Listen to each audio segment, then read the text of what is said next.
통신호 가족 여러분 안녕하세요. 올여름 여러분들은 바닷가에 다녀오셨나요?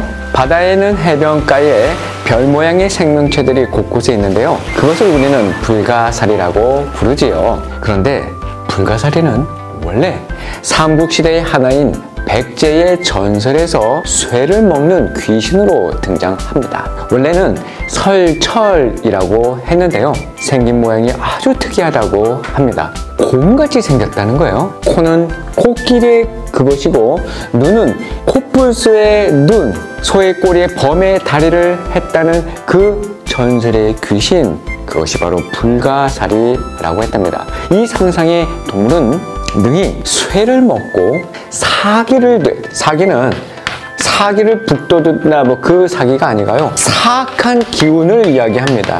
이 사악한 기운을 내쫓는다고 믿어지면서 불가살이라고 음을 따서 표기했다고 해요. 이 불가살이라고 하는 것은 불가, 하지 못한다 라는 겁니다. 뭘 하지 못한다? 죽이지 못한다. 죽일 수 없는 동물이라고 했다는 것이지요.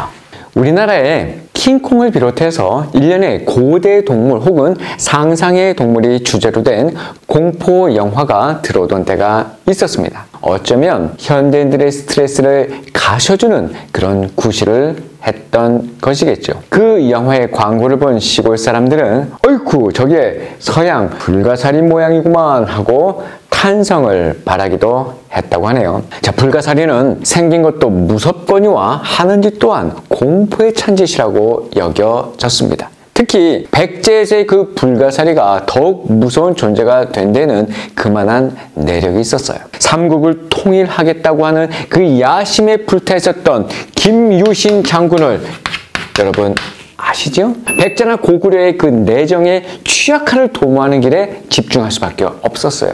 그래서 당시 신라의 무당이었던 금화를 백제로 보냅니다. 가냘픈 금화가 시쳇말로 하면 공작원, 간첩이 된 것이지요. 그 여인은 백제 땅의 기운이 험악하니까 쇠로서 진압해야 한다면서 각처의 명산에다가 쇠기둥과 쇠못을 박으면서 강이나 바다에 쇠그릇을 다 던져서 나라 안에 쇠라는 쇠는 다 씨를 말려 버렸다고 합니다. 이때의 백제 사람들은 이 무당 금화를 불가사리라고 불렀더라는 거예요. 쇠를 먹는 귀신임에는 틀림이 없었으니 그 불가사리가 바로 그 불가사리가 된 것이죠. 바닷가에 나가면 우리는 불가사리라는 것을 정말 보게 되죠. 인수류라고 합니다. 인수, 무슨 뜻인가요? 사람의 손모양이에요. 손모양. 사람의 손모양의 극피 동물이 그 불가사리인데요, 그 유가 가리키듯 사람 손가락처럼 5개의 폭이 있고 해성, 무슨 말이에요? 바다의 별이란 얘기예요. 별.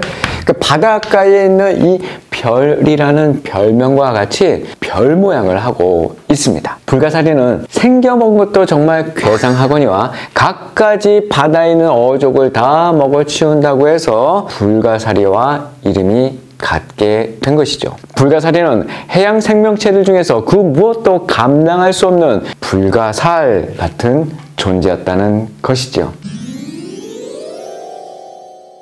어느 시대나 이 불가사리처럼 그 시대가 감당하지 못하는, 말 그대로 생각 자체가 감히 불가능한 불가사의한 사람들이 있습니다. 불가사의. 감히 가능하지가 않아요. 생각 자체가 가능하지가 않습니다. 불가사의한 사람. 오늘 그 불가사의한 한 사람을 소개할까 합니다. 바벨론의 포로로 끌려간 다니엘, 바로 그 사람이 오늘의 주인공이에요. 미국의 레리 오즈본 목사가 쓴 바벨론에서 그리스도인으로 살기에 묘사된 책이 있습니다. 그 책에 다니엘은 정말 불가사의한 사람이에요. 다니엘은 어린 시절에 나라가 폭삭 망하고 바벨론이라는 새로운 제국으로 포로로 끌려가는 그런 수모를 겪습니다. 다니엘서 마지막 장인 12장에는 그 시대가 감당하지 못하는 불가사의한 그 다니엘을 이렇게 표현합니다. 다니엘서 12장 3절입니다. 지혜 있는 자는 궁창의 빛과 같이 빛날 것이요 많은 사람을 옳은 대로 돌아오게 한 자는 별과 같이 영원토록 빛나리라. 바벨론 포로 생활을 통해 점차 하나님의 약속을 의심하고 절망하게 되었던 이스라엘 백성들에게 하나님이야말로 열국의 우상들보다 뛰어나시고 자기 백성을 버리지 않는 분임을 확인시켜 주었어요. 또 세상 나라들, 즉 바벨론, 바사, 헬라, 로마 등 언젠가는 이 모든 나라는 다 망하지만 메시아의 왕국, 즉 하나님 나라는 영원할 것이고 이스라엘도 포로 생활에서는 벗어날 것이라는 예언을 한 것이지요. 특별히 다니엘서 2장에는 아주 재미있는 내용이 소개되어 있습니다. 바벨론의 왕 느부갓네살이 왕이 되어서 다스린 지 2년이 됐을 때예요. 하루는 느부갓네살이 꿈을 꾸고서 마음이 참 답답하고 불편해서 잠을 잘 수가 없었습니다. 왕은 바벨론의 모든 점성술사를 부르라고 명령합니다. 그리고 그들이 와서 왕 앞에 섭니다. 왕이 이렇게 얘기합니다. 내가 어떤 꿈을 꾸었다. 그 꿈의 뜻을 알고 싶어서 지금 마음이 매우 답답하다. 그리고 불편하다. 그때 바벨론 점성술사들이 이렇게 얘기합니다. 왕이시여, 말씀강하시옵소서. 왕께서 그 꿈을 종들에게 말씀해 주세요. 그러면 저희가 해몽해 드리겠습니다. 이때 왕이 매우 무시무시한 말을 하게 됩니다. 만약 너희가 내 꿈의 내용과 해몽을 내게 말해주지 않으면 너희 몸을 칼로 토막내고 너희 집도 부숴서 거름더미로 만들 것이다. 그러나 만약 너희가 내 꿈의 내용을 말하고 해몽한다면 나는 선물과 상과 크고 영광스러운 명예를 주겠다. 왕이시여, 그 꿈을 종들에게 말해주세요. 그러면 저희가 해몽을 해드리겠다니까요. 왜? 내가 확실히 알았다. 내가 내린 명령을 듣고서 너희가 시간을 끌려고 하는구나. 만약 내 꿈을 너희가 말하지 못한다면 너희는 모두 같은 벌을 받을 것이다. 어서 그 꿈을 내게 말해보아라. 그러면 너희가 해몽도 할 수 있음을 내가 알 것이다. 점성술사들이 납작 엎드립니다. 왕께서 모르시는 것을 말씀드릴 사람은 이 세상에 아무도 없습니다. 아무리 위대하고 강한 왕이었다고 해도 저희들에게 그렇게 물어본 왕은 아무도 없었습니다.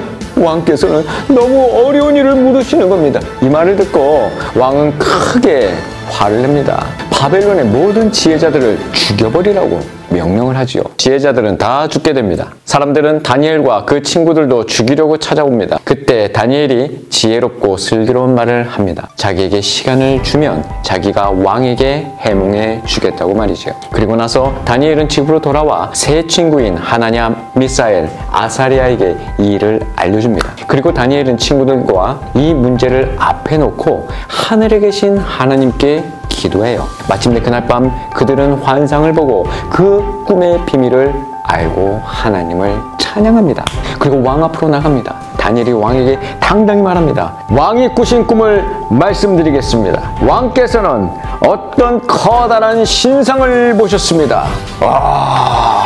왕 앞에 빛이 찬란한 신상이 서 있었는데 그 모습이 무시무시했습니다. 신상의 머리는 순금이요, 가슴과 팔은 은이고 배와 허벅지는 청동이며 종아리는 쇠입니다. 발은 쇠와 진흙이 절반씩 섞여 있었습니다. 그때 왕께서 그렇게 보고 계실 때 아무도 손대지 않는 돌 하나가 날아오더니 그 돌이 이 신상을 다 쳐 부숴 버렸습니다. 그러자 쇠, 진흙, 구리, 은, 금이 함께 산산조각이 나서 여름철 타작마당 위에 겨처럼 되더니 바람에 날려 흔적도 없이 사라졌습니다. 그리고 그 신상을 친 그 돌은 큰 산이 돼서 온 땅에 가득 찼습니다. 이것이 왕의 꿈입니다. 이제 왕께 그 꿈을 해몽해 드리겠습니다. 이렇게 말하며 다니엘은 그 꿈에 나오는 신상의 모든 것들을 다 설명했어요.